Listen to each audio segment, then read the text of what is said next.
All right, welcome to the LongBox Paradox. I think we are actually episode 76 now. Finally, I keep saying 76 every week. 75, 74, whatever it is now. Hey, Varangian. Hey. Hope Alien Day worked well for you with your review and everything. We actually have a theme this week. We came very dangerously close to doing authors, but we needed more research time. Especially now that I introduced Jennifer to the Alan Moore documentary, all 4 parts of it. Yeah, I haven't watched that one yet, but I did go ahead and I watched the latest episode of maybe they have a new one now, but Cursed Films. That was it. Cursed Movies. So Twilight Zone was the last Yes. one, and that's it. Oh, okay. So then I went ahead and watched that. So.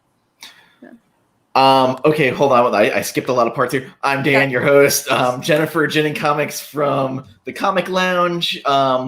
You're probably sick of seeing us every week by this point, but I don't think people are. I think people can't get enough of us. It's therapy now. it's messy. Okay, so now you mentioned it. That Twilight Zone episode. Oh my goodness! So when I watched the Crow episode, like that one was so heartbreaking for me, and you could see the pain in people's eyes. But then when I watched the Twilight Zone episode, and you actually see what happens, that broke my fucking heart. Like it was hard to watch that. John Landis, that speech at that fucking funeral. In what fucking world was that?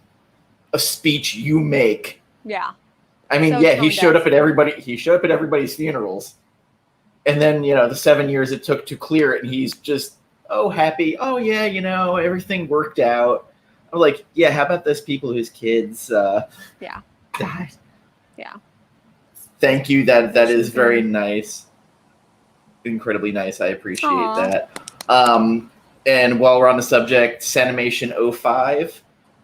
Please check out her YouTube channel. She's putting out content almost daily, and she left a nice comment about the show that we're hurting her wallet from everything we're recommending, so I'm choosing to take that as a compliment.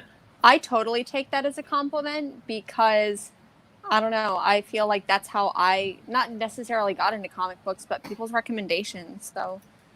And also on the subject of kind of putting some of our friends and people out there, Cinia Reads put out a video yesterday about graphic novels as literature.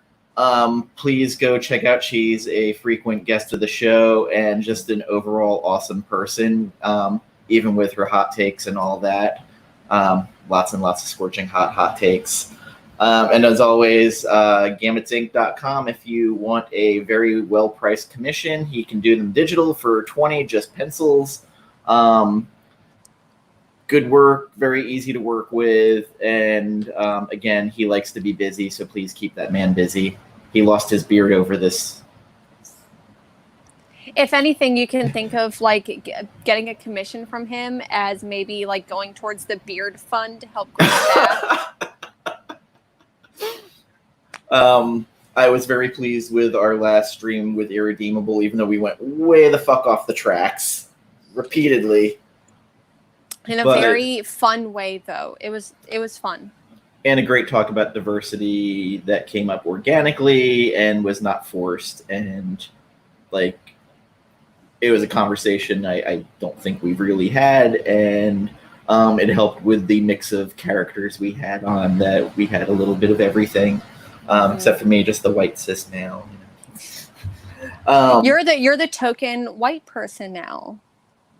Or token white cis male. Token straight white person. Who dates ethnicities? Yeah. Anyway, apparently Diamond is going to be shipping out May 20th. I know we've talked about it, and I I feel like I'm getting mixed signals, like from the people who I know who are like in the comic book industry, and that's like, you know, on the creative side, on the shop owner, shop worker side. I'm getting the vibe of, we don't know how this is going to go. We're very apprehensive.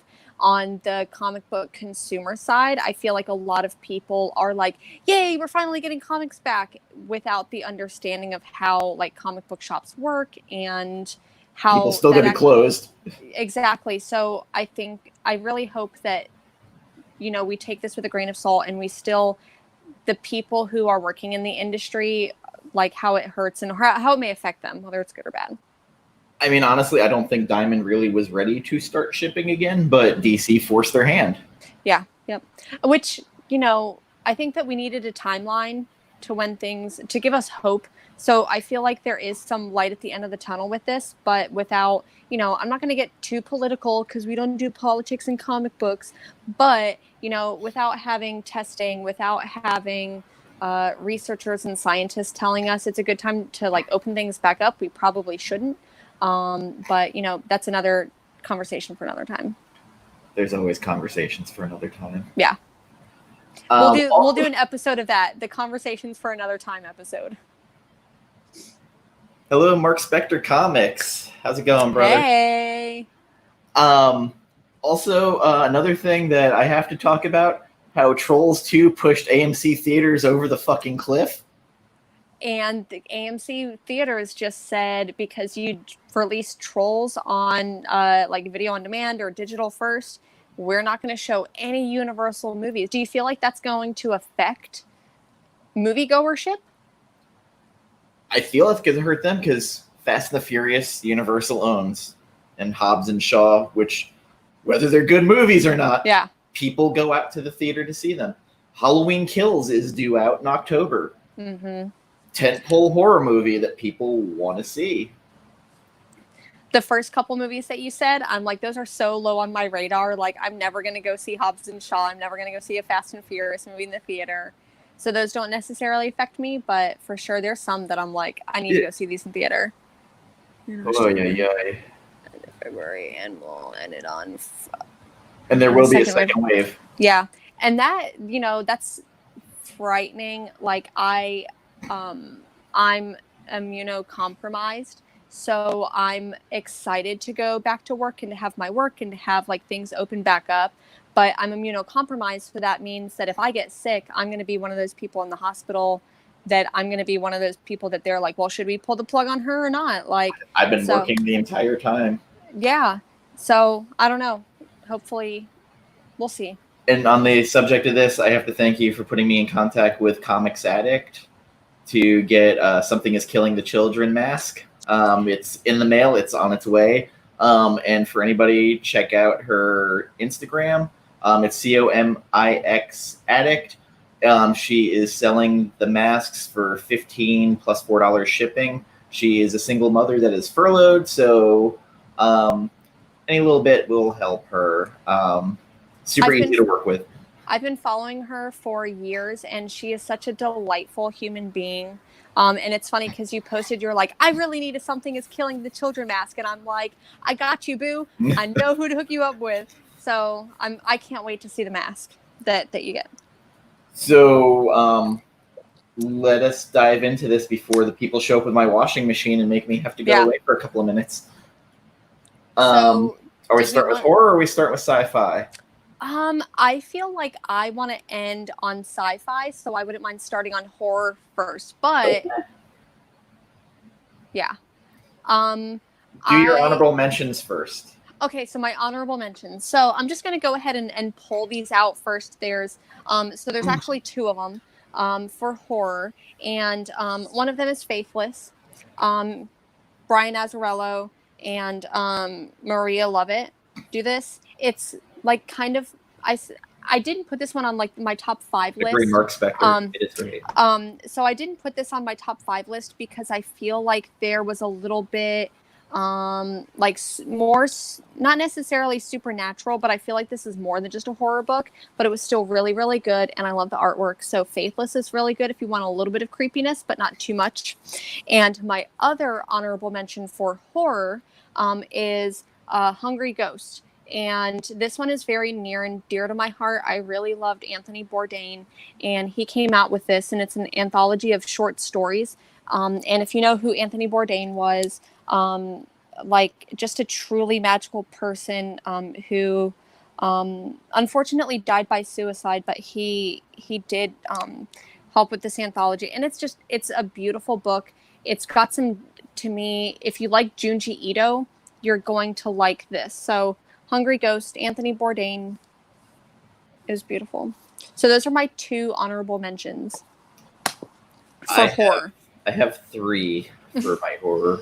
Hold on one sec. Okay, so my first honorable mention, I don't have the books in front of me. Black Magic by Greg Rucka and Nicola Scott. Mm-hmm. I love Greg Rucka's writing, and Nicola Scott, her art is fucking amazing in this, and Rowan Black is just a great character. Unfortunately, there's not enough issues of it to really put it into my top 10, even if I had a top 10, which we don't have a top 10 right now. Followed up by Ice Cream Man. I love anthology books. I love that this demonic ice cream man is the central character, kind of like the Crypt Keeper. I really dig it in that each issue is self-contained except for the overarching of this character. Mm-hmm. If you go into Ice Cream Man like not knowing that it's going to be like piece by piece, then I don't know, it's a little bit confusing, but like if you go into it thinking like maybe Twilight Zone with like one reoccurring character through the whole thing, like Ice Cream Man is so good.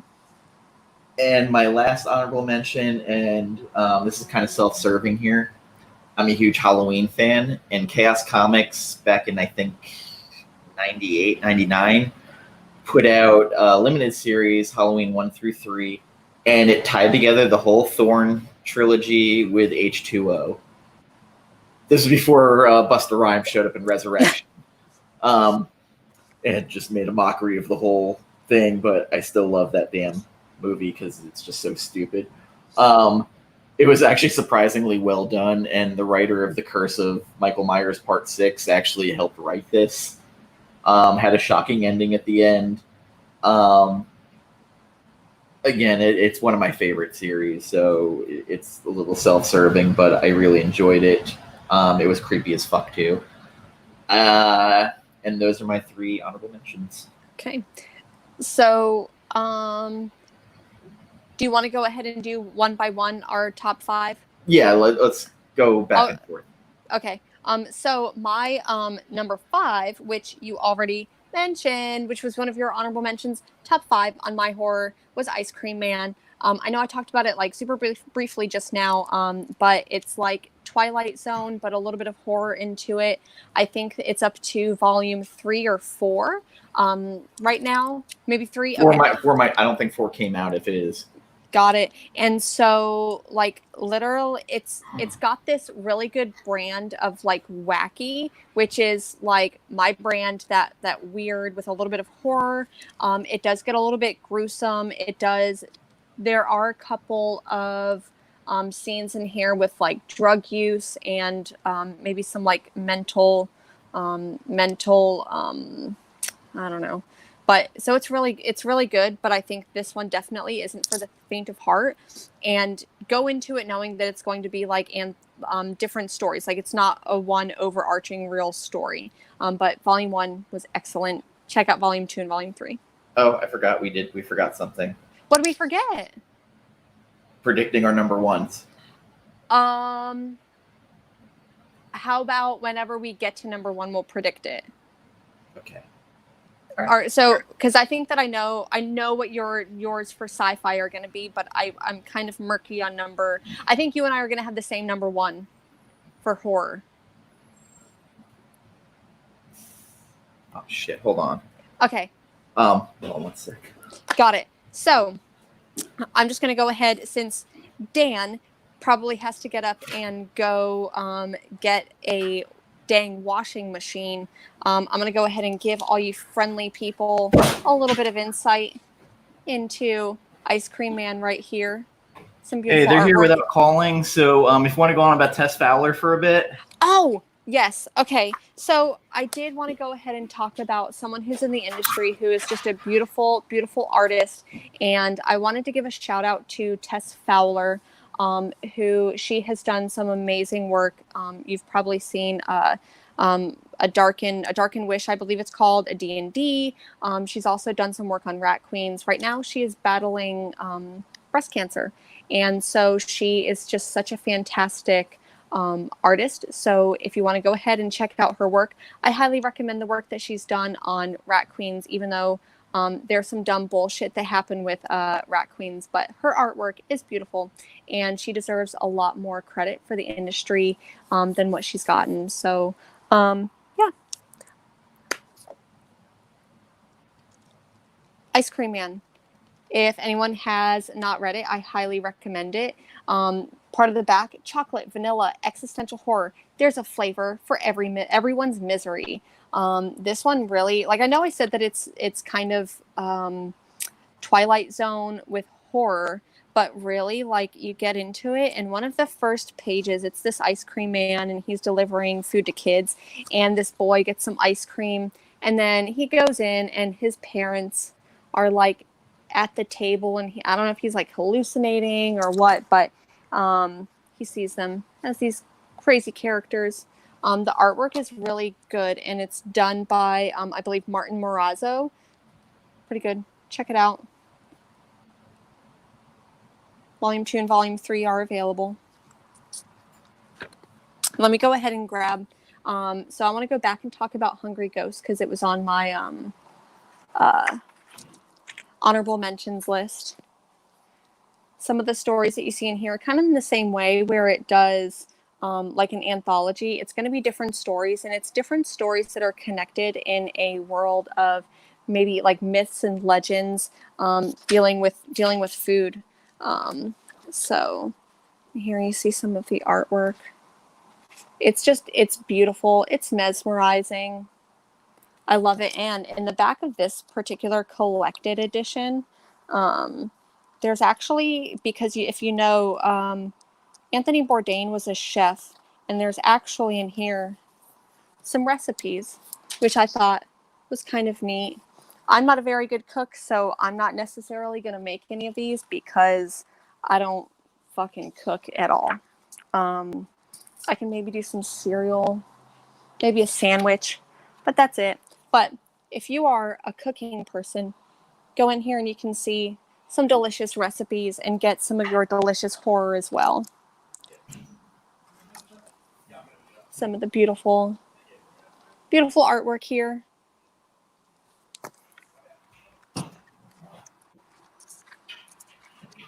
This was one of my favorite stories in it, called The Pirates. It's the second story in here.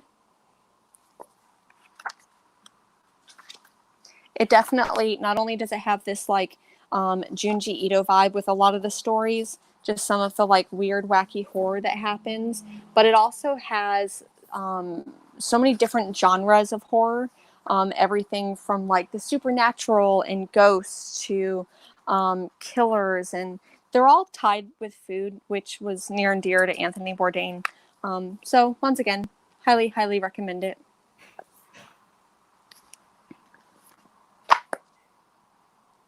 And then Faithless, my other honorable mention, since I have another minute.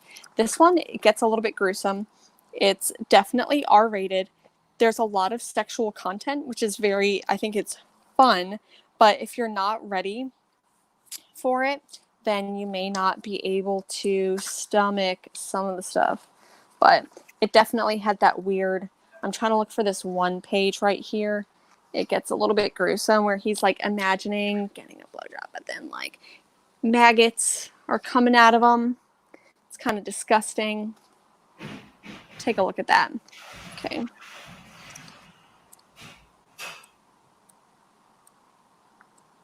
And Maria Lovett's artwork is just, it's so beautiful. It's enchanting, and it's got a lot of magic all on its own.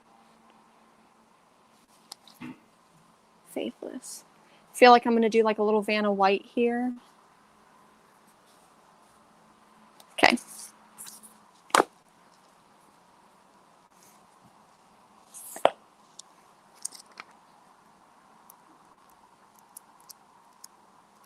If there's any other horror recommendations that anyone has, before we get to our top list, I know that I have a feeling of what he's going to recommend, so we'll see. I think it's going to be the same thing, but back to Ice Cream Man. I feel like I'm reading everyone like a bedtime story.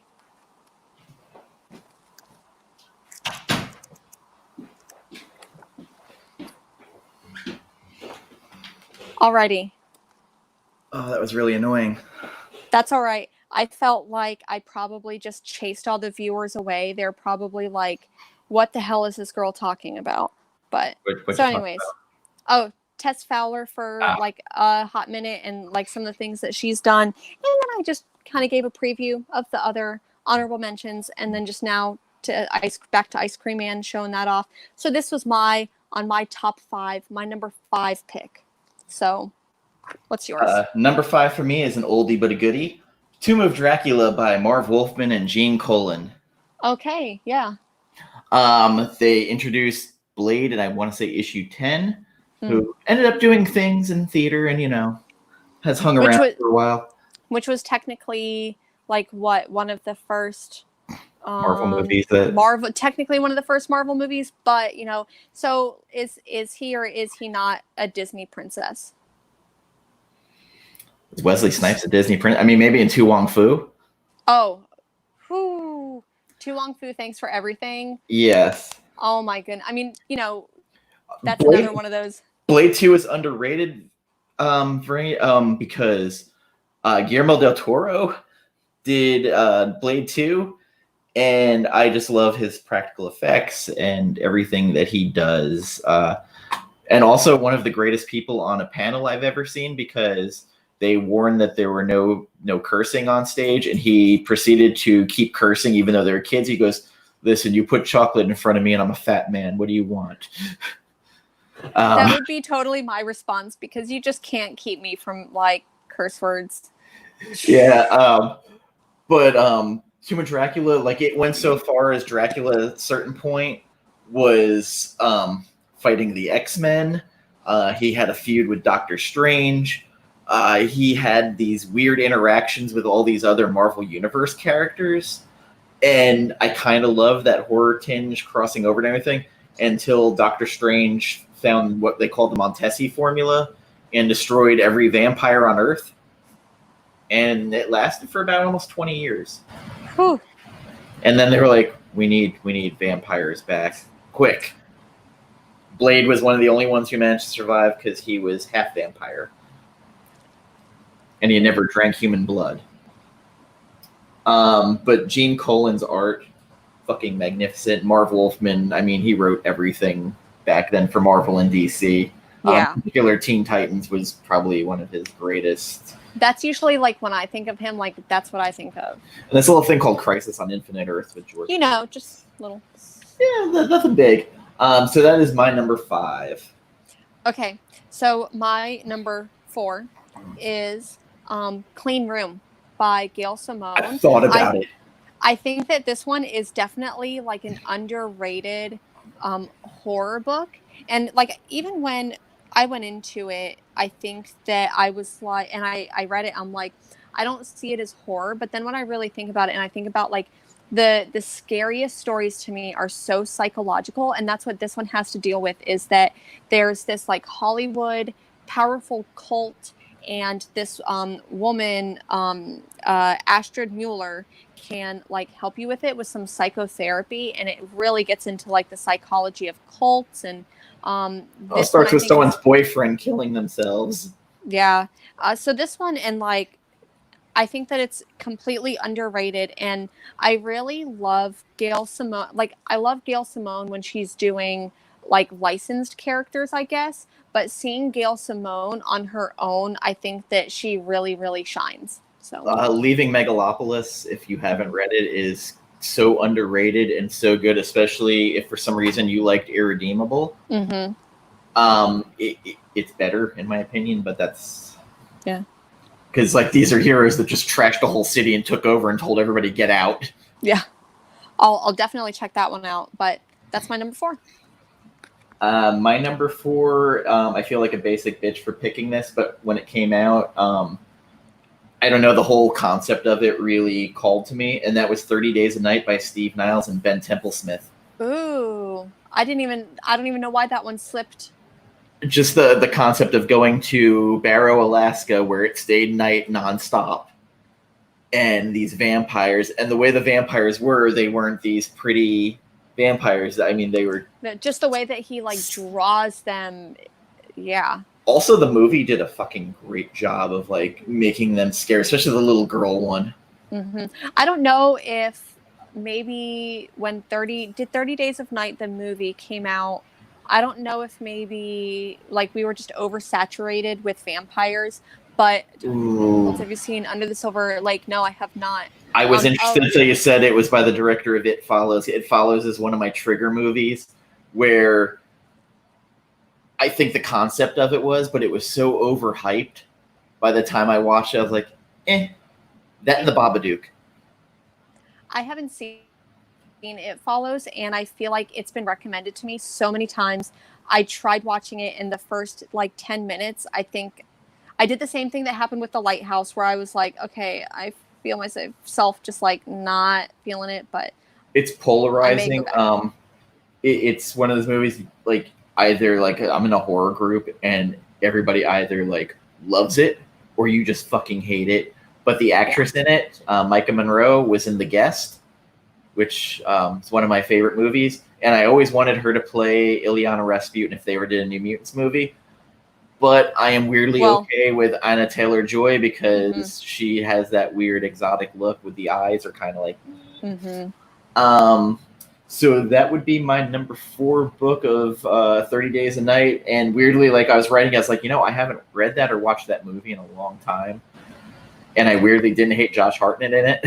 Yeah, I feel like that one, like, and I hate myself because for what I'm about to say, because I'm one of those people, completely underrated, especially when you think about a comic book based movie and how it really does the source material justice. So, I think that one deserves a reread and a rewatch. And it wasn't completely slavish to the source material. Yeah. Where like Watchmen, to a certain degree, like it was too to the source material, but then wasn't, and like. Listen, I wanted my squid. Yeah. But that's my own. Yeah. So your next one. Okay, so my next one is for number 3 is Infidel. It follows Never read it. It's pretty good. It follows an American Muslim woman who moves into a new apartment and is haunted by a white supremacist who lives there. So a ghost that just yells out racial slurs. And this one, for me, like I know I've said it before because one of the last books that I was reading, and it's a book to comic book adaptation, is Kindred. And when I think about like racism in American history, like to me that's horror. What people had to go through, like that was absolutely horror.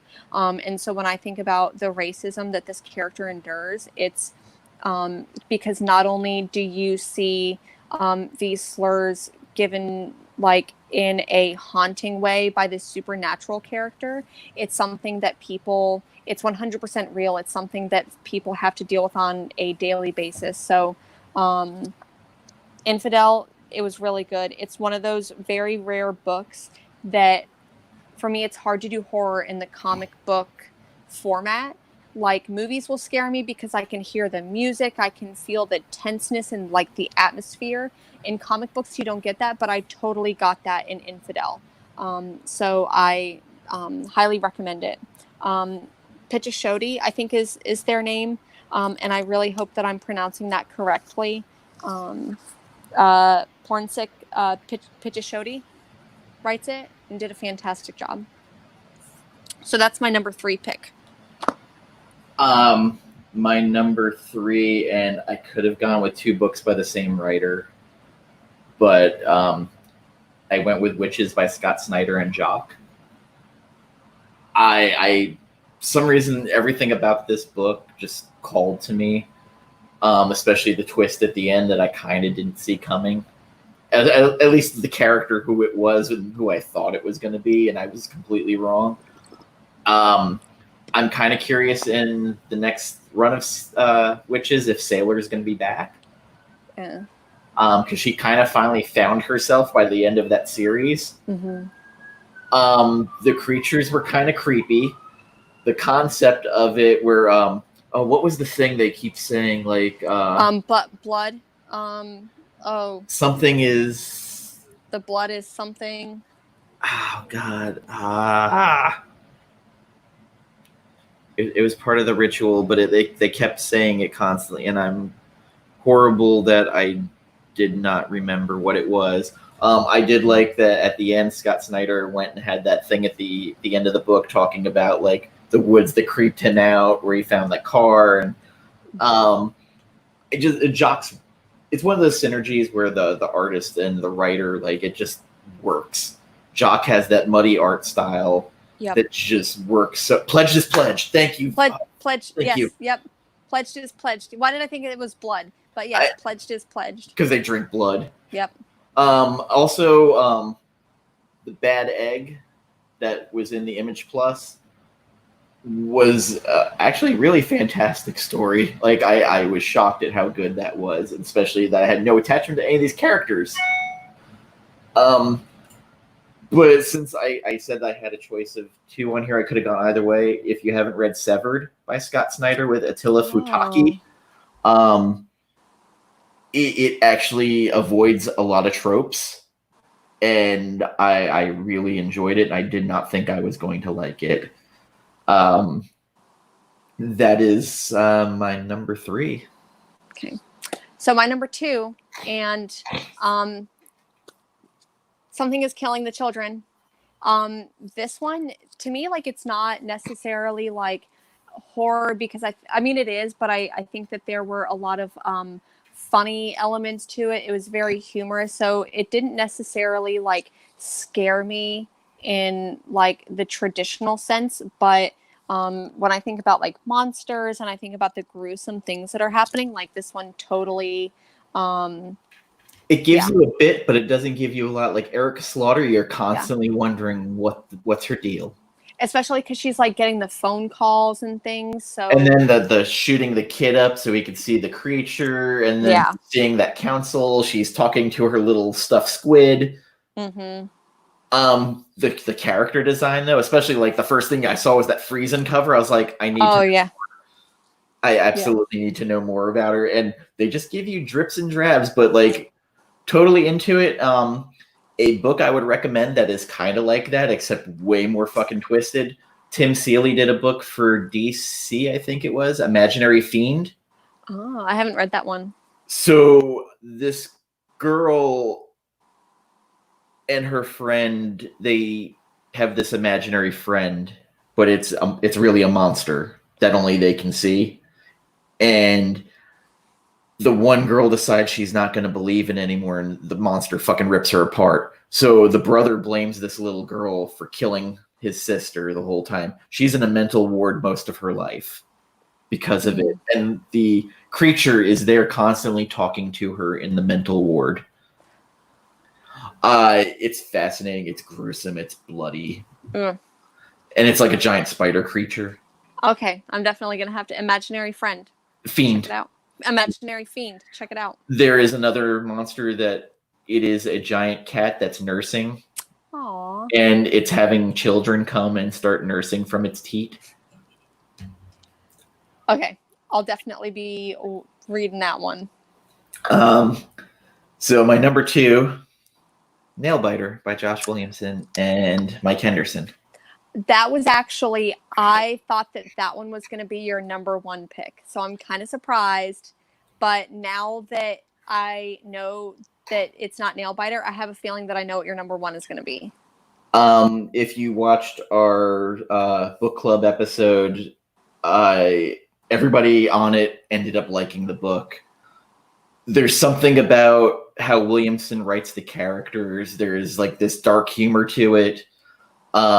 it hits all the tropes knowingly. It's basically winking and nodding at you constantly between the Silence of the Lambs references. Henderson has this muddy art where it just works for the book, and then the colors by Gazowski, which we went on and on about how just everything in that book kind of worked. It builds tension. The characters, even the scummy one that you shouldn't like, you kind of become attracted to. Yeah. Strong female characters. Sheriff Crane, Alice. Alice is like just the little badass girl that takes no one's shit and maybe a little crazy. Buy it, enjoy it, learn it, savor it. Learn it, know it, live it. Yeah. I can't even do that cracking. So it creeps Gambit out. That is my number 2. And I possibly could have gone with number 1 but it changed every day. So what do you, I think that I know what your number 1 is, but so what do you think that my number 1 is going to be? I have 2 options, but I think you're going Chilling Adventures of Sabrina. Nope. My other option was Black Hole.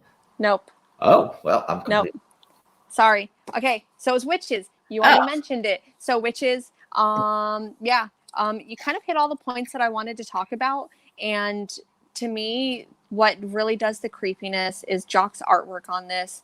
It is very spooky, and it's got like this just not clean artwork. And it's Matt Hollingsworth on colors, I think. Yeah. Yep. Yeah. I think he exclusively works with Jock, but yeah, the way he does the tones, it actually helps with the creep factor. Yeah. So this one was my number 1. It really just did it. When I think about horror and I think about comic books, it's so hard to like really get that spookiness, get that creepiness, and this one really did it. It does have some of those like horror tropes, like the family moves and like, for some reasons, and but this one was really, really good. Which is Wytches. Wytches. And then for those who didn't see what I posted on Instagram, Scott the other day was just having a purging of his Twitter, and he's like, oh, by the way, I'm writing American Vampire, an 8-issue series. Oh, by the way, Witches is coming. Jock is working on whatever script I sent him. And I'm like, it's like you watched our episode the week before, because we talked about how like he's just not putting out these horror books. So I just want to go ahead and say, because he's probably watching right now, like, thank you for watching this, Scott Schneider. We really appreciate you. He follows me on Twitter. That was my number 1 pick for horror. And I have a feeling, so originally I did think that we were going to have Witches as our top 1, but knowing that you said that Nailbiter was another one and Witches is not your top 1, I have a feeling that Lock and Key is going to be your number 1. You would be wrong. Fuck! Okay. So it didn't make my list. It didn't make any list. Okay, so that surprises me a little bit. What's your number 1?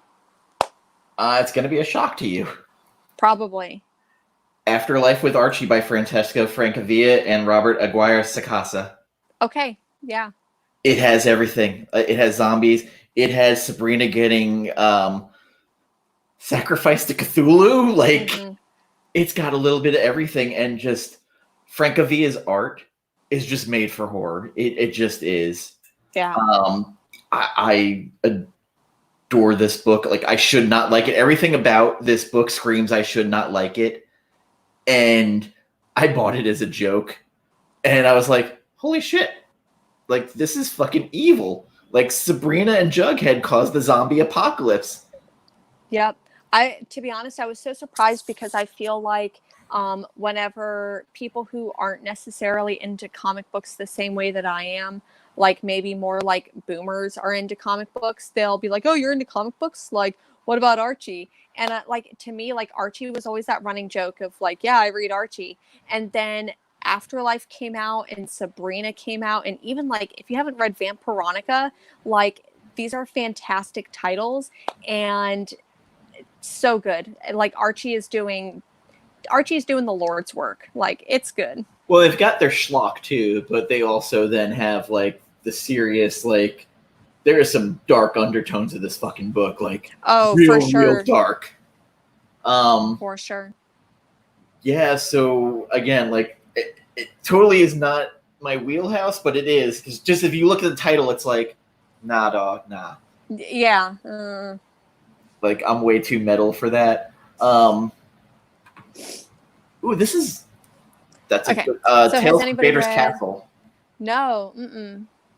I did not realize Fran VA was doing art in it, but yeah, it is a younger audience book, but shit, now that I know Fran VA is doing art for it, I may have to check it out. Like, his Black Beetle, I really enjoyed. Oh, okay. Black Beetle, I really liked. His stuff on Black Mirror with Scott Schneider. There she goes again. And his Mondo print for Friday the 13th that he did was also great. And I'll wait for Jen to come back.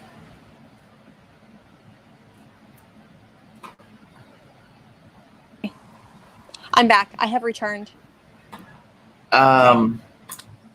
It's weird because, like, I thought at one point about putting Marvel Zombies on there, but I liked it, but I didn't love it. Like, it didn't resonate with me, but it did have kind of a cultural impact. And Robert Kirkman turns around and goes, "Hey, by the way, I've got this Walking Dead book that's going to become like this cultural icon." When so I feel like when I was thinking, like, I literally, when we were talking about like these books in this list, I just like stood at my shelf and I just kind of like went down the rows and I'm like, okay, this one, this one, this one, this one. And then I got to like my Marvel DC section and I'm like, what do I pull? Like, I feel like I should pull something from Marvel DC, and there wasn't too much. Like, Coffin Hill was the one that that one almost made it on the list, but when I feel like I did the same thing for horror, or I did the same thing as sci-fi, but for all of the horror picks that I picked, I really wanted a wide breadth of horror, because when I think about the horror genre, it isn't just one thing. Like, there's going to be psychological thrillers, there's going to be slasher thrillers, there's so many different types of horror that I really wanted to make sure that there's a horror for everyone. Hello, John Dre. Hello. So yeah, those were my picks for horror. Verotic does do some interesting horror. Chaos back in the day had like one or two I kind of like. Chastity I thought was good. Evil Ernie at weird points I collected and then didn't collect. And one that... Okay, no, I did mention Coffin Hill and Chilling Adventures of Sabrina. I could have added in, but I just not enough of it out there. Yeah, it kind of stinks because I don't think that we'll ever get a volume 2 in the way that we got the first Chilling Adventures. We got like a second iteration of Sabrina, but that was after the show came out, and I think it was a lot more, and I don't want to use this word condescendingly, but it's a lot more twee. I think it's definitely geared towards a different audience than the first volume was. So. And okay, so the sci-fi. Let's start with your honorable mentions. Okay, so one of the honorable mentions, and I feel like this may be on your. All of my honorable mentions are, I think, going to be maybe on your list, so that's why I put them on mine. Sci-fi is definitely a lot more my brand, in my wheelhouse, than horror is. Like, I love horror, but sci-fi is just, it's my jam. But, and I'm pretty sure this one may be on your list, I don't know. We talk about it a lot, but The Inkle, I think that, you're smiling. I don't know if it's on your list or not. It was on my top 10. Okay. That I wrote not knowing that we weren't doing a top 10. Okay. For all of our viewers, Just a We little don't talk behind the about scenes. We knew that we were going to do like a top like horror and sci-fi, and we totally misinterpreted it. So Dan can't, like, you did the work of like doing 10, and I thought it was 5 each, and then it was like, okay, let's just cut it down to 5. Literally, not even 10 minutes before the stream happened. So, but the first volume of Chilling Adventure mainstream, but exactly. not one. Yeah. So the ankle. The reason why this one is an honorable mention and not necessarily on my top 5 list is because this one it's definitely influenced a lot. But I think that when I think about modern science fiction and modern science fiction comic books, this one is a little bit less inaccessible. Like, do I think everyone should read this? Hell yeah, everyone should read this. But I think that it's a little bit less inaccessible than some of my other picks. I'm not going to go into too much detail because if you've never watched one of our streams before, go and watch one of our other videos, because I feel like in every single video we talk about the ankle, and you should just go and watch it. No, Or we talk go about and read it. We talk about Alejandro Jodorowsky, and I know that I've mentioned it a lot, but one other thing that was kind of cool is in the foreword of this book, Brian Michael Bendis talks about how much the artwork like influenced him. And you say Alan Moore's in there talking about new movie. No.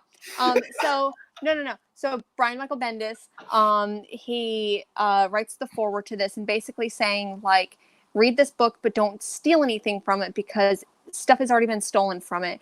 And yesterday, like, I literally like reread this a week ago, and then Brian Michael Bendis yesterday posted on his Instagram how he like post a whole bunch of Mobius like artwork and stuff, and I'm like, did you know that I just read this, Brian Michael Bendis? And like, I don't know. So anyways, read The Ankle. It's really good.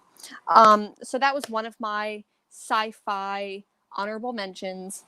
And I'm just going to go ahead and put these two as my other honorable mentions. And I didn't pull them out because I'm pretty sure that you were going to put them in yours, in your top. Maybe I won't reveal them.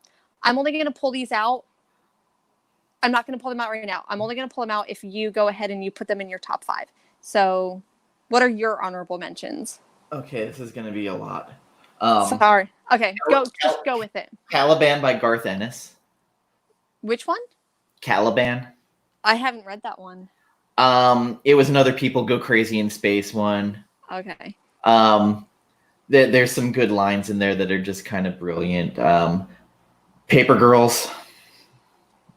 I hated the end of it. I hated the end of the series, but I loved everything up until that last volume. Yeah. Battle Angel Alita. Ooh, yes. Okay. Akira. Akira. You know what? That should have been one of my honorable mentions because obviously it's very relevant. Tokyo 2020 Olympics, and yes. Akira. I did not mention that, but that would totally have been in my top. Greatest soundtrack. Yeah. Oh my goodness. Darth Vader by Kieran Gillen. Okay.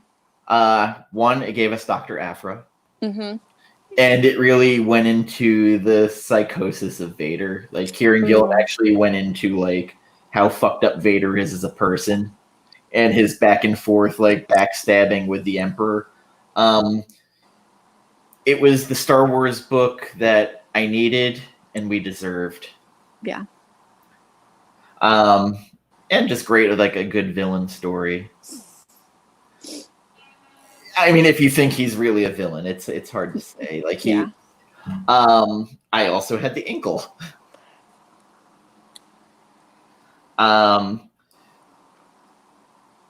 Judge Dredd.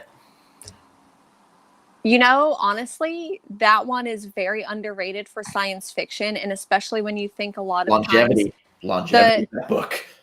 For real, and especially when you think about like the dystopia and like to me, like, science fiction is world building, and Judge Dredd does that so well. So yeah. I will also put The Nameless by Grant Morrison.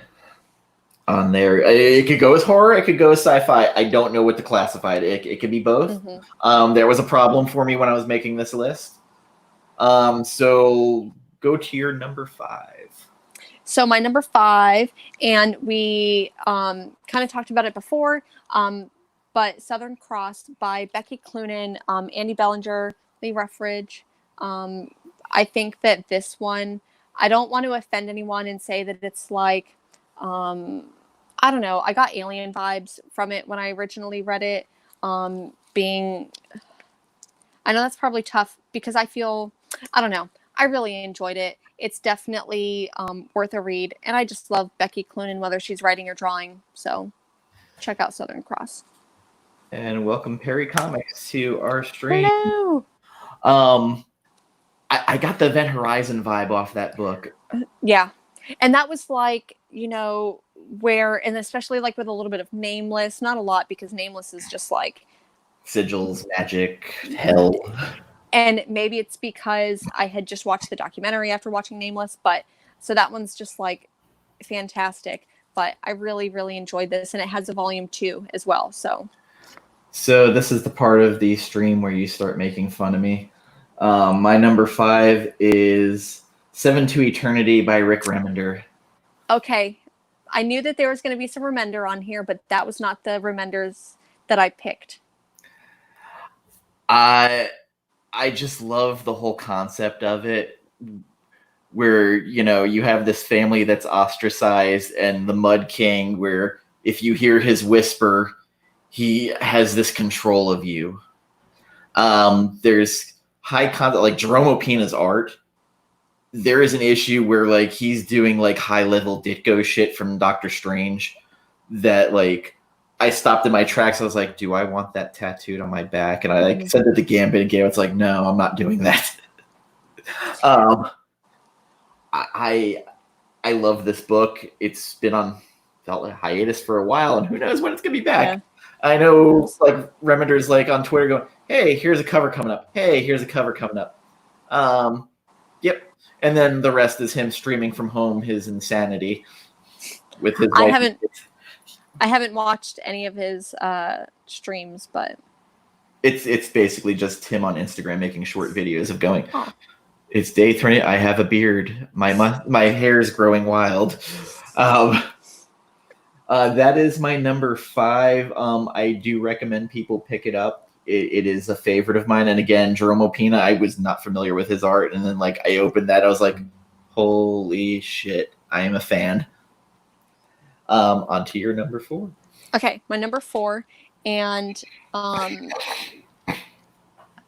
this one is definitely worth a read. And it's not like in my top 3, but I feel like it's just absolutely fantastic.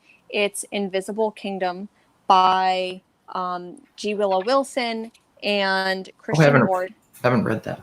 This one is so fantastic. And I know that there's going to be so many people who just like, when I say this, but truly, this one to me is like a spiritual successor to Dune. Like, if this one was, there's so much fantastic world building in it, and I think that this one could go as far as Dune, going into the world and the religious cults and all of that. But it's fantastic. I'm a really big fan of both of the creators. There's still single issues coming out. I don't believe that volume 2 was collected just yet, but it's absolutely fantastic. 2 women end up, there's a woman that works for a company shipping things, and there's another woman who is a religious initiate, and they both realize that they're on the same team trying to uncover conspiracies. So, like I said, to me, this one, I got so many Dune vibes from it. So definitely check it out. Invisible Kingdom. My number 4 is a big book, at least in my world when it came out. Ghost in the Shell. Ooh. This book, I mean, Masamune Shirow, like the art, the concept, it was just I wouldn't say life-changing or anything like that, but at the time, like, it kind of blew my mind reading it. I was like, wow, this is fucking great. And then, the animated movie came out, and it was like, okay, this also is fantastic. And then we got the live action, and, well, that just kind of... again, highly recommend this. Everybody should have seen this animated movie by now, at least. Same with Akira. If you haven't seen Akira, get up on it. Yeah. Like, immediately after this stream. Like, finish watching us talk about shit and then go watch Akira. And if you haven't watched Dune, watch that too. The animation on Ghost in the Shell was fantastic. Appleseed, again, like Shiro, just his body of work is unbelievable. I'll admit I'm a lot more familiar with the animated series than I am with any of the, like, comic book manga, any of that. I was a huge manga and anime person for a long time. Akira I haven't watched in probably close to 10 or 15 years. Oh, wow. But I will walk in, I hear that, and I was like, yeah. And then we had the drinking game of every time they scream Tetsuo, Kaneda. You can get drunk real fast. Oh my goodness, yeah. We did it with sake. It was not a good time. And on to your number 3. Okay, so my number 3. I have a feeling this, I don't know. I have a feeling this may be in your top, or I'm surprised it wasn't in your honorable mentions, but Descender. Jeff Lemire, Dustin Nguyen. I didn't want to keep going that far, but yes, I love that book. Tim 21. Once again, like, this book does such good world building, and I don't know. It's Lemire kept in check. Yeah. And Dustin Nguyen, like, this artwork and this duo is, like, absolutely iconic, and it's just beautiful. Descender. I know I shout her out every episode. My friend Sid, she calls Tim 21 her son. Oh. So, Descender. Check it out. And then Ascender, which is you can actually pick up without reading Descender, and you don't miss much. Not at all. I mean, there's a little... I'd still recommend reading Descender just because it's a fucking great book. Yeah. And Dustin Nguyen's art is just... beautiful. It works so well, and Lemire, again, he's kept in check where he's not going over the top. Like, if you want to see, like, Lemire and Schneider in, like, peak, like, what I imagine Rick James doing cocaine, doing Party All the Time with Eddie Murphy, that After Death book that he did with Schneider, which was just way too obtuse. Yeah. And the fact I'm using obtuse, and I haven't used that word in a long time, but that is it's way too much, and just it didn't need to be as confusing as it was. Yeah. What is your number 3? It is Low by Rick Remender and Greg Takachini. I knew that was going to be on the list. It was, I think, my second or third episode that I did with Gambit. We did it, and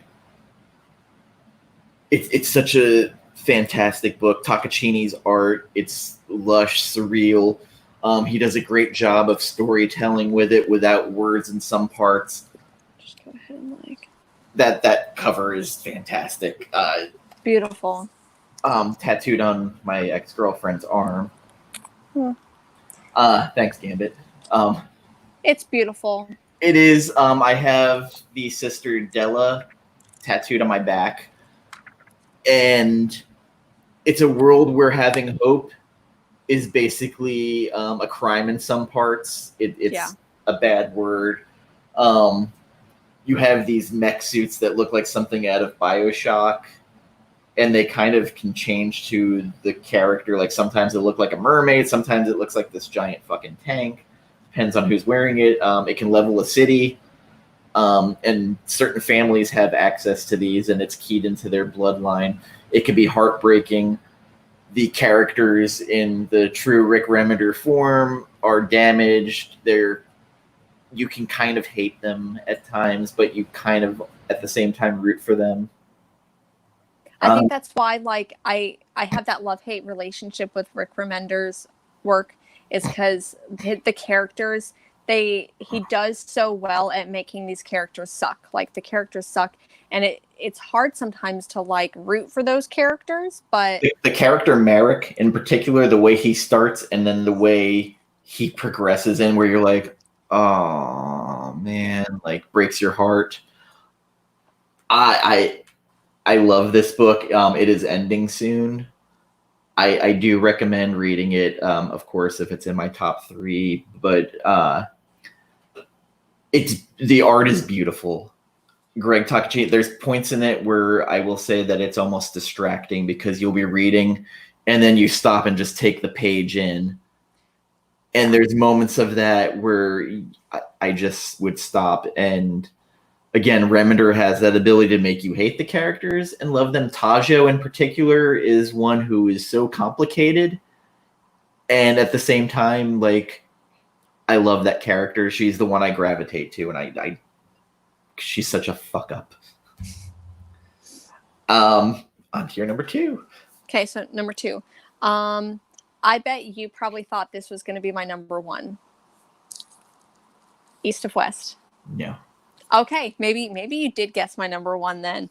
But I talk about East of West a lot. I am a very big fan of Jonathan Hickman, and I just, not necessarily that he's an underrated writer now, but when East of West started in 2013, 2012, 2013, whenever this started, I think that he was an underrated writer. But I do not think that he's as underrated now. He's definitely built in, like, X-Men Empire, which is really cool. But East of West is just like poetry to me. It's absolutely fantastic. Well, there's some humor to this because my number 2 is East of West. Hell yeah! I'm like high-fiving right now. Like, we're gonna do a high five. Because yeah. And Rob Liefeld went on a jag against him for plagiarism for House of X. About stealing from that story the lives of whatever, because that's being turned into a movie apparently. Oh, whatever. Yeah. You know how I feel about Rob Liefeld. That's fine. But whatever. Yeah. Okay. So that was both of our number 2s. I have a feeling my thing with East to West, you have to stay in for the long haul because there are going to be a volume or 2 where it's a lot of exposition and character building, and then all of a sudden it like ramps up and there's just bodies on the floor everywhere. Yeah. But it's still a like 100% fantastic read. So and this is where I guess you're number 1. Okay. Saga. What? Okay. So no, like, Saga almost made it on the list, and Saga is near and dear to my heart. It's my favorite comic book. But because to me there's almost some fantasy elements to the science fiction. I feel like Saga like transcends science fiction for me. Like, it's just it's genre defying. It's a space opera to me. Well, it is a space opera, but it is not my number 1. My number 1 is Odyssey. So I was wondering because like that hasn't popped up on the list, and you went on and on about that book last week. So I'm gonna do this really quick and whatever. But I even have Odyssey like leggings that came out from Bombsheller, and I love Odyssey so much. And maybe the reason why I picked this as my number 1 instead of Saga, like, one, I talk about Saga all the damn time, and if you haven't read Saga, get on it. Like, you should just read Saga, people. But anyways. To me, Odyssey is so underrated, and the world in this, for anyone who is unfamiliar with this, it's written by Matt Fraction, artwork by Christian Ward, who also did the artwork for my number 3 pick, Invisible Kingdom. And it's that weird, wacky blend of science fiction. The story is, it takes Homer's Odyssey and it gender bends it. So all of the characters in Homer's Odyssey, the original, they're all male with the exception of like 1 or 2 characters, a couple of like goddesses that show up. And this one takes all of them and puts them in space, makes it like they're all strong female characters, non-binary characters.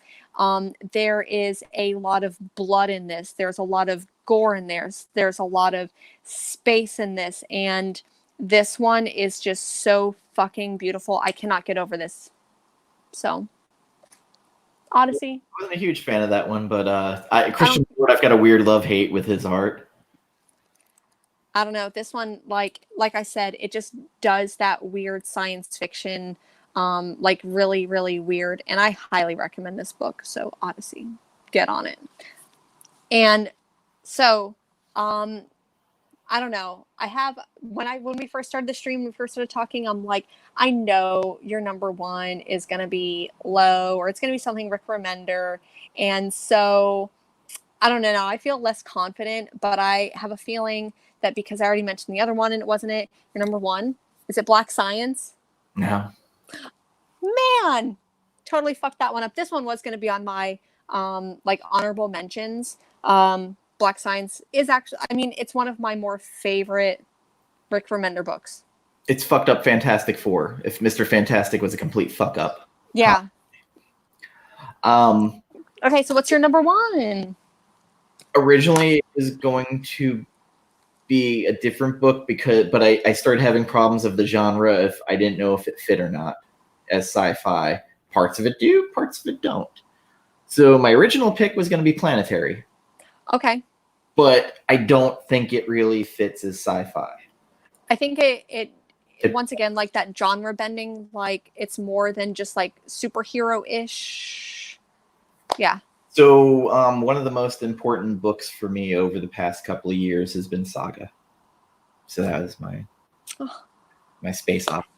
Now I feel ashamed that it wasn't mine, but because Saga is like my number one book for like anything. Like Saga is like the book. But so that was one of the books, like it came out, I'm like, whatever, like I'll get to it eventually. And then people kept going, no, like I will buy the trade for you. Just read it. And I was like, all right, I get it. Like, and then like the next thing I know, I was like 3 volumes in. I was like, oh, okay, yeah. And then I was buying it on the monthly. Fiona Staples, whose art I really was not familiar with beforehand. I do have a weird love-hate relationship with Brian K. Vaughan because I thought Why the Last Man was one of the most overrated books I've ever read. Really? It was repetitive. It was fucking redundant. It was the same story over and over and over. And I know you can't, you kind of have to, because when you're the only fucking guy in the whole damn, it irritated me because someone like just oversold the shit out of it. I read it. I was like, it's the same thing. Like and then they wrote like, oh, you're going to love it more than Preacher. So already you're like, I'm like, yeah. And like, it wasn't hitting that for me. Why the Last Man is a really good book, but when I think about where that book was when it came out, I think it was really good. But then, so genres are always very, 100%. But when I think about Why the Last Man came out, and when I think about, like, I think it was very socially relevant when it came out, but I think Saga it's a lot more socially relevant now. So for readers now, getting into comic books, people getting over the like comic book superhero burnout and still want to read comic books, like Saga is what I recommend. So what was the exact thing that hooked you on the book? On Saga? Yeah. Well, I started reading it when it came out, and I think I remember when it first came out, there was some controversy because maybe it was Apple Books or Kindle wouldn't publish it because there was a nipple on the cover, because the cover is the main character breastfeeding. Apple. Yeah. So I think that I read an article about that, and I was kind of in a slump with my reading, and I was actually moving from an area that did not have a comic book store within about I was an hour drive away from a comic book store. And then I moved to a place where I lived 5 minutes away from a comic book store, which is one of the most fantastic. Shout out to Tangled Web in Spartanburg, South Carolina. You literally saved my life for 2 years. And I started reading it back then in 2012 when it came out. And so not only the like controversy of a woman breastfeeding on the cover is like what drove me to pick it up, but the fantastic characters.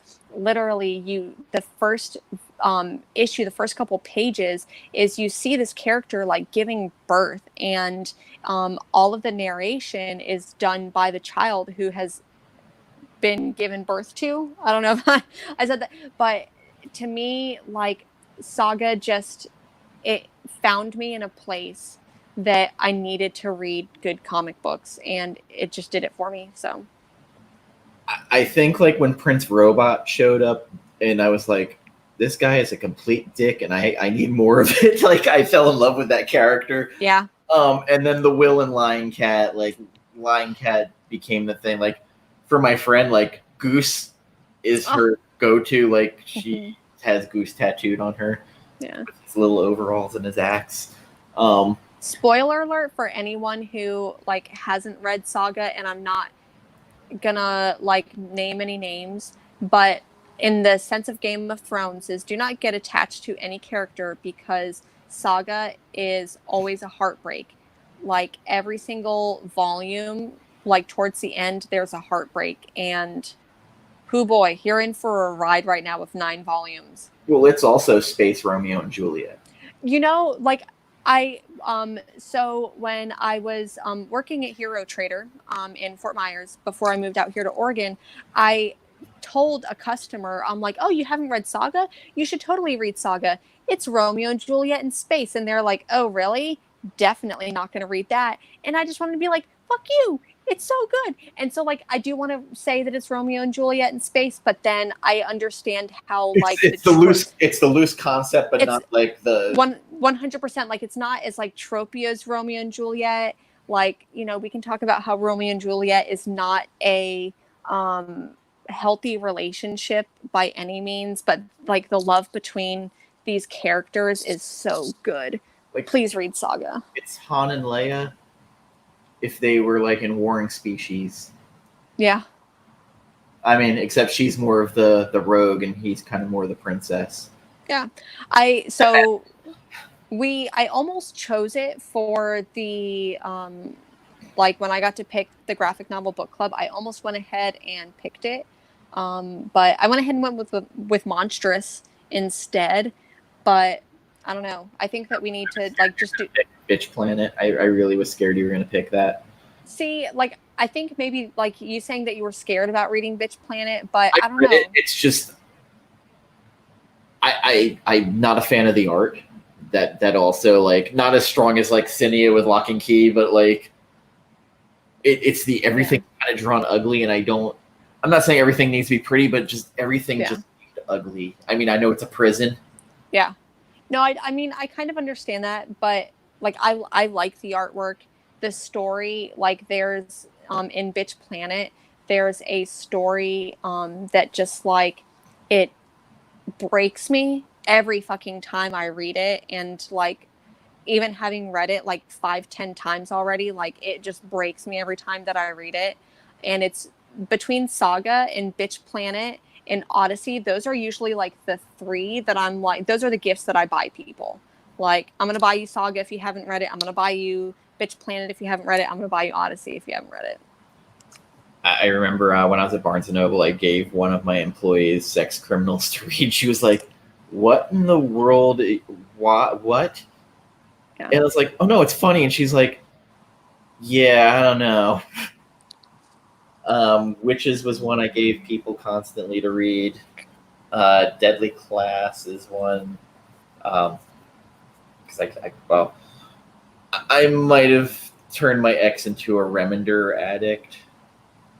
But that's kind of like if you get involved with me, you're gonna you're gonna have to love Rick Remender. You're not love it, but you're gonna read it at one point or another.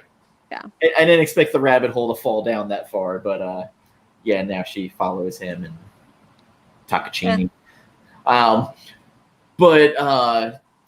Yeah, Black Science, weirdly, that's the one like I like, but I don't love. But Tokyo Ghost was like okay, pretty high. Like where I was like, I could, but I don't want to have too much Remender because I don't need you like really ridiculing me.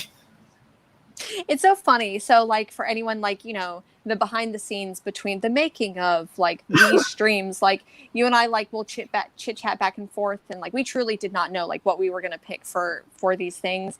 And I'm like, I know that there's gonna be Rick Remender on there, and I'm not like trashing Rick Remender. It's just that like I'm not in love with. I'll read it, but I'm not in love with it. But I think that like you really see the value and like you interpret it like differently. Like when it comes to the characters, like I can't fall in love with those characters. But well, I mean, you kind of like I'll talk about, it and you kind of get that look on your face, and I know like no.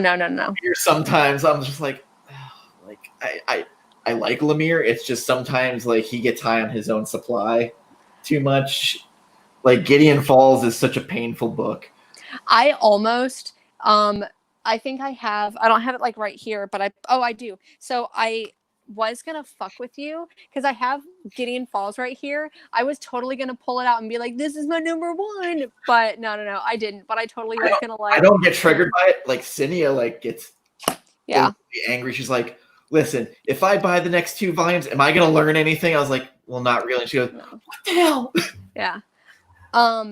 I do have like, I know like you mentioned a couple on other honorable mentions. These would have maybe made some of my other like top 10 if I had done top 10, but I did top 5. But Winnebago Graveyard I feel like was really, really good. Towards the end it didn't, but I really liked it. It's kind of that wacky. Harrow County by Cullen Bunn. Oh yeah. Very good. I haven't read Bitter Root. Bitter Root is really fun. Okay, like I think I read issue 1, but I never went past that. The Woods by James Tinian I thought was pretty good by Boom. Mm-hmm. One other one that I put on my like maybe list, but I didn't want to go too far. Black Monday Murders, and I can't figure out the genre. It's 100% like, I don't know if it's more like crime mystery than horror, but it does have some horror elements. So like this was definitely, and of course because you know Hickman, but my other, and I don't know if you just want to talk about it, but this was like almost gonna make it on my list, but then I'm like nah. But Hellraiser, because is that the Boom Studios one? It is. That was good. It is apparently becoming a show. Is it HBO or HBO, directed by David Gordon Green, who did Halloween Kills in the Halloween 2018. So I don't know how I feel about that. I think that if they don't have Bradley, but if they follow the Boom Studios thing and have Kirsty become the Hell Priestess, then that totally takes Pinhead out of it. And if people aren't aware, Clive Barker hates the movies, and he hates that his Hell Priest became called Pinhead. The book Scarlet Gospel he wrote basically shits all over his own creations. And Clive Barker is just a fascinating character. Count Crowley. Okay. That I'll put on my list. Yeah. I have a list. Sure. And Clive Barker, if you ever watched the Halloween 35 Years of Terror, I don't know why I laugh at it, but his cancer-ridden throat and him going, and then you have the scary man. But just more throaty. I mean, it's kind of like H.R. Giger. H.R. Giger. If you have listened to like any NPR in maybe like the last 10 years and you hear Diane Rames, so that's what I think of, because she has some like vocal fry. Clive Barker hates a lot of things. Yeah, for sure. But if you've ever heard Diane Rames, like, this is the Diane Rames show, and she's like a 40-year-old woman, and I always imagined her as like an 80-year-old woman, but that's how she said. Oh, there was the Alan Moore series about Lovecraft Providence. You know, I feel like I missed out on that one, and I should totally read it. But speaking of that Lovecraft, if you haven't watched the Lovecraft documentary, In Fear of I forget what it was, but it's Guillermo del Toro, Neil Gaiman, Mm-hmm. the works of and kind of dissecting his work. It's really fascinating. It's the whole thing's on YouTube. Just look up Lovecraft documentary, and you'll see it. And it starts with Neil Gaiman reading the opening of the Mountains of Madness, and then every book started the same. Lovecraft's interesting, especially his xenophobia, which is heavily documented on there, and the fact that his mother made him a shut-in. He was terrified of leaving. Was it Maine? I can't. Or Rhode Island? I think, yeah. But he was terrified of leaving. Like, he didn't leave until a woman made him leave that he was married to. Kind of fascinating, kind of scary, especially when you find out all the creatures are actually immigrants. And it's tough because, like, when you think about like, I have such an appreciation for Lovecraft, and it's like, do we throw all of that out? But I don't know. Do we say, like, well, he was just a product of his time? Like, I hate it when people say that, and I hate it when people say, like, oh, this person was ahead of their time. It's like, no, everyone was just behind. But I don't know. He's always going to be one of those, like, love-hate type things. I always thought he was kind of just mentally disturbed a little bit. Well, obviously, like with the xenophobia, like any person who has xenophobia in them is mentally deranged. The fact he was just terrified to, like, almost leave the house. Like, he just sat and read books for his grandfather's books. It's true. There's other horror books that, like, I thought about, but I just go, like, Moonshine. Like, I kind of, but I don't love it. I feel like it wasn't, like, horrifying to me enough. Like, to me, whether a horror book is going to be, like, horrifying or not, it can have those monster elements, or it can have, like, certain type tropes. But to me, like, if it's not psychological, like, if it doesn't, like, make my heart race, and I liked Moonshine, but it didn't, like, make my heart race. There was a book I found terrifying, but it wasn't really a horror book, but it was kind of about addiction. It was from Zenoscope. It was called Fly. And this guy and his girlfriend start shooting up this drug that gives them powers for a certain amount of time. And, like, they'd be able to fly, have strength. He goes clean and goes on with his life. She's hooked on it, and she starts, like, stalking him and, like, wrecking his life. It's a crazy ass book, but, like, it was terrifying to me. Beware the Witch's Shadow from American Mythology. Never heard that one. It's so funny because was it Sanimation who mentioned that we get we give people a lot of recommendations, but I love the recommendations that I get from other people in the comments. Like, so much is added to my list because other people, like, coming onto these streams have added on to here. Well, it's my friend Tattered and Broken. Like, she has her horror book blog, and, like, she's always, like, posting stuff. She's like, oh, I got this advanced reader copy. I got this. Even the stuff Cinia brought on, like that book, the Daisy and the Six, that was the Fleetwood Mac fanfic. Oh, yeah. I never heard of that. Like, for sure. But I've been bad with, like, novels lately. Same. Comics, I feel like, are just a little bit more, I don't know, palatable, and I don't know. I've even had a hard time thinking about, because I think in quarantine, a lot of things that have been recommended are, like, read the series that has 10 volumes that you can read while you're just stuck at home not doing anything. And I feel like I can't do that all at once. Like, I need something to, like, I don't know, change it up. I throw documentaries on and read. Yeah.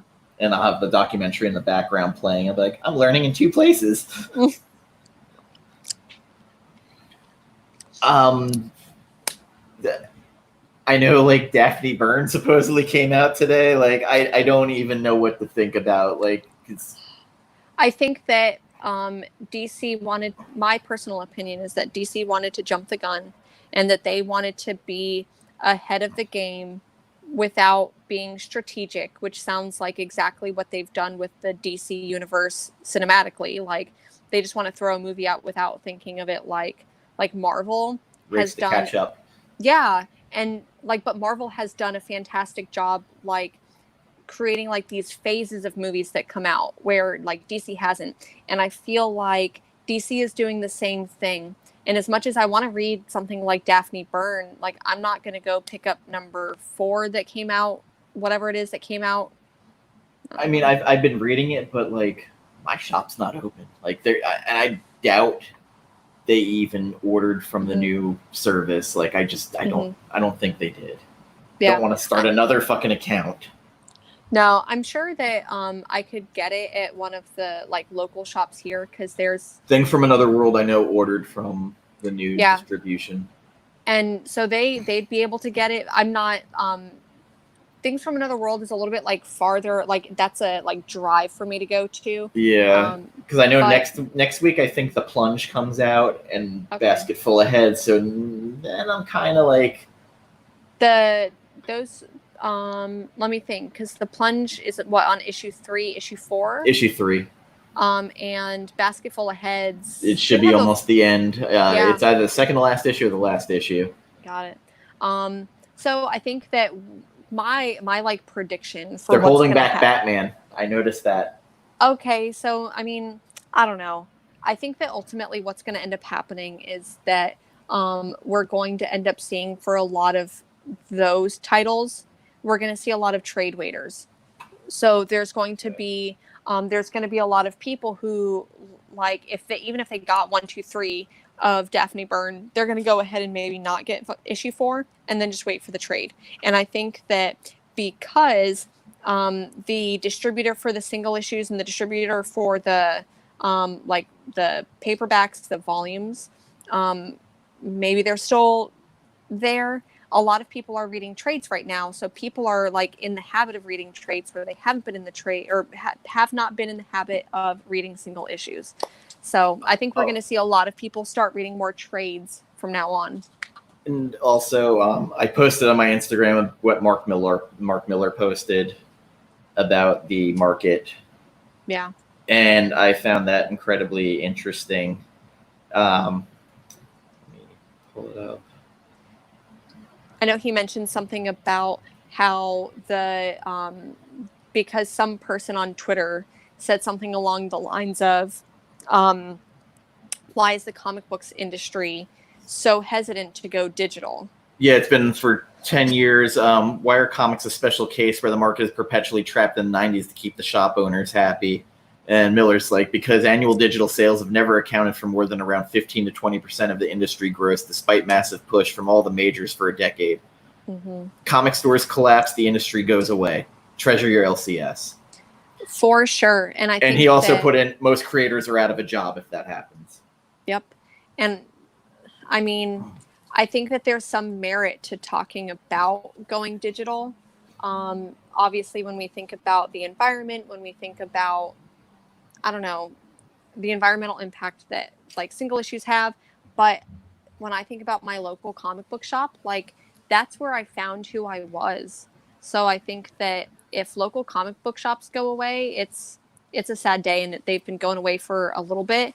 And I think as soon as we start to see, or we did for a little bit, start to see a lot more support for local shops. And then this happened, and that sucks. I should think that DC should be incredibly happy that there is not San Diego Comic-Con this year, because that Diamond Retailer Breakfast would have been really fucking interesting, especially, and then DC's retailer meetings they have, because I have a feeling that would get really fucking heated. Mm-hmm. Real heated.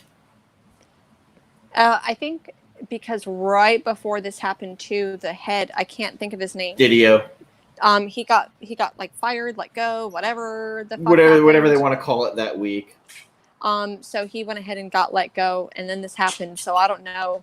And Jim Lee kind of made his move with his guy from Wildstorm that he brought over, Hank. I can't remember his name, but interesting move to have 3 distribution models now, and now people are like, well, you can just go with whoever you feel like now, and I'm just like, that's a problem. Yeah. I mean, I'm not that Diamond is the be all end all, but Tuesday Comics. I think that there needs to be healthy competition in the market, and the monopoly that Diamond has needed to be broken up, but not right now. Like right now, especially for the comic book, the stores, like we need solidarity right now, and that is not what DC's done at all. No, they weren't, and I honestly feel that's AT&T. Now that since AT&T took over, because AT&T, like, if you've ever had dealings with them, are like, no, fuck you. We're getting our money. We don't care. Oh no, you're in a contract. Fuck you. So I kind of see that kind of being part of it, maybe, where they're like, no, fuck these guys. We'll find other distribution sources. Get to it, boy. Like, yeah. Just my feelings on it. Sure. I mean, there's still, like, I saw the thing about Apple trying to buy Disney. I was just like, I don't know about that. That rumor pops up like every few years. Yeah, and I'm sure, there's rumors everywhere. We don't know. Yeah, I don't know. Like, it's bad enough Disney owns Marvel, and like, yeah. I can totally see like them. I still like think at some point they're just going to be like, let's get rid of the physical part of it. Like, we're just going to do all digital. I wouldn't be surprised if something like that happens, several decades from now, like maybe 5-6 decades. Most things will be digital, but people said that about records, and now records are like a thing.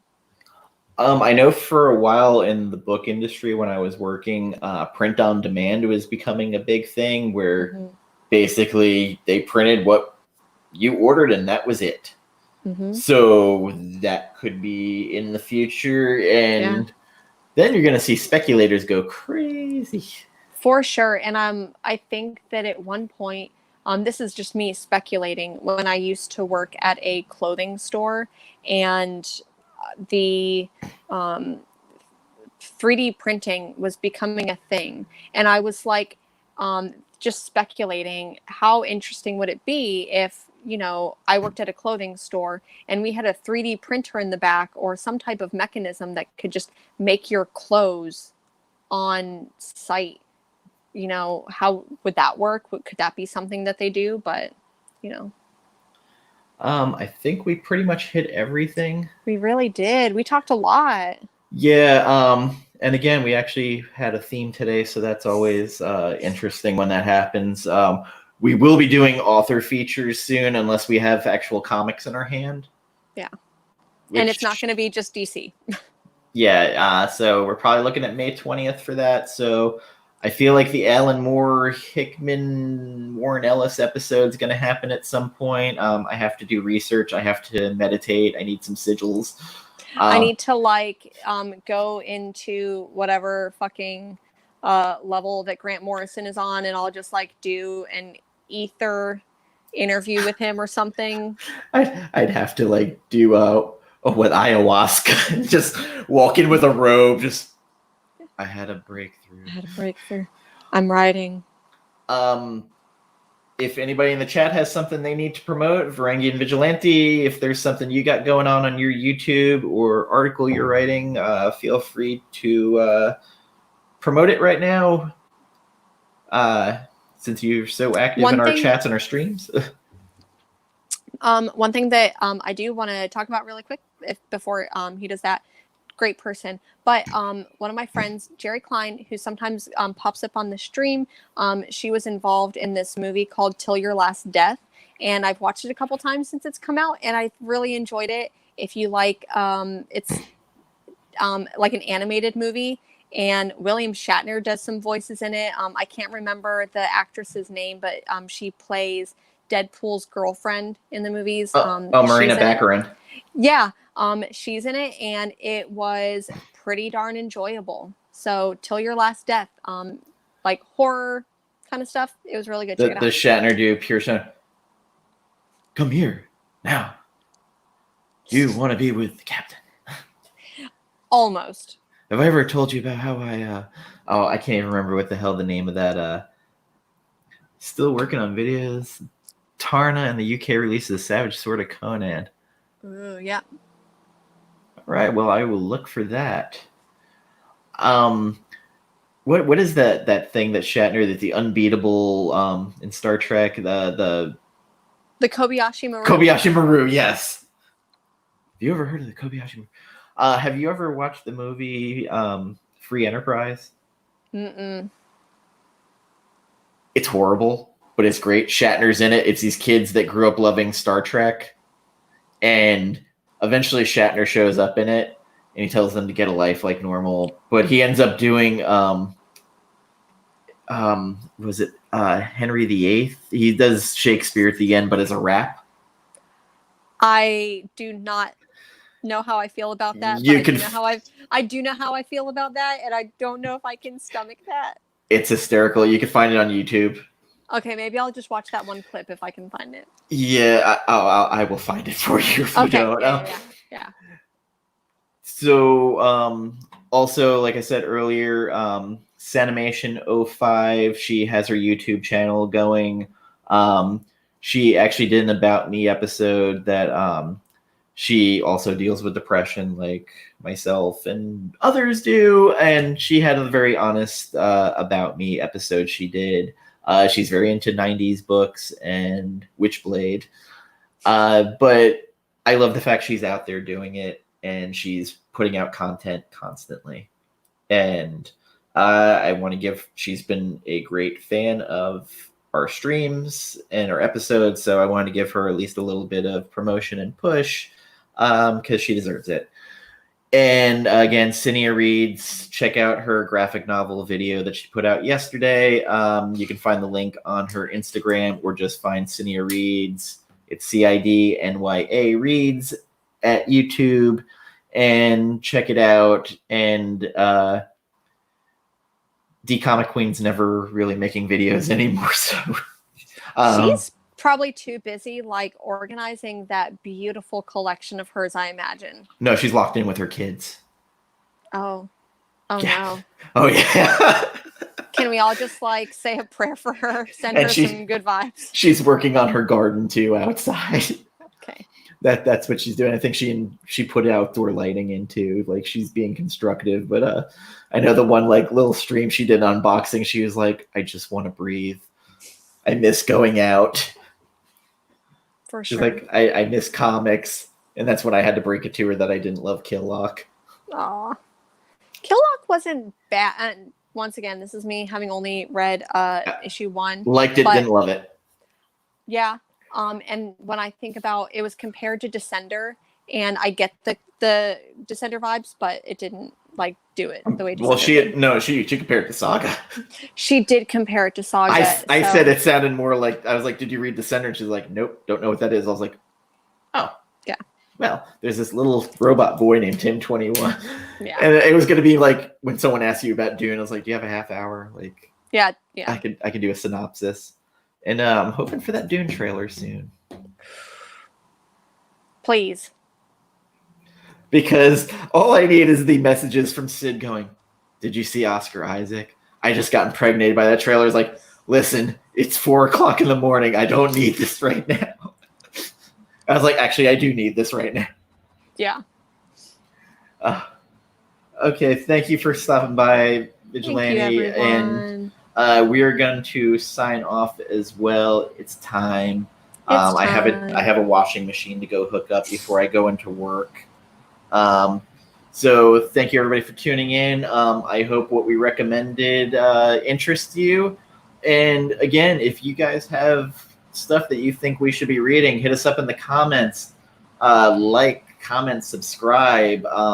There is no little link for subscribe, but if you're watching, there should be somewhere on YouTube. Somewhere actually down here. Yeah, it says subscribe. So yeah, and it has that notify bell that'll tell you when we're streaming. And we will be back sometime in May for a book club for Monstrous.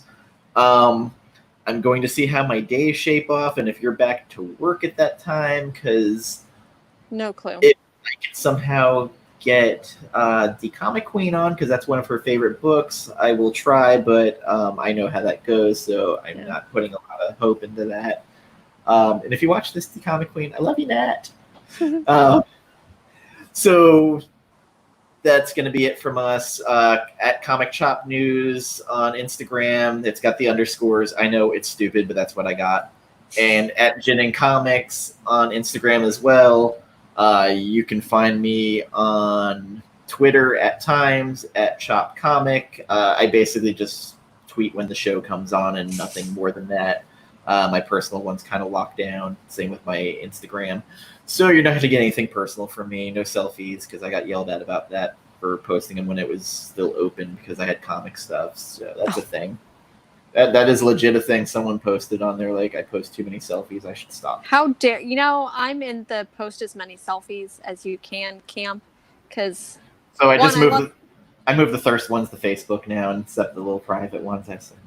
You know, like, when it comes to that stuff, like, we are on this earth for so little amount of time, and we sometimes get a delicious body for a short amount of time. So, like, if you're feeling seriously though, like, if you're feeling delicious, like, share that shit. And if you're feeling delicious and, you know, you don't want everyone to see, but you want someone to see, like, just share it, man. Like, you know, I don't want dick pics or anything like that, but share your deliciousness with me, man. I had to send you the one. I was like, oh, I lost weight. By the way, this isn't a thirst pic. You're like, bullshit. I'm like, bitch, that is the definition of a thirst trap pic. So enjoy your delicious thirst trap pics, everyone. Like, we are on Earth for so little time.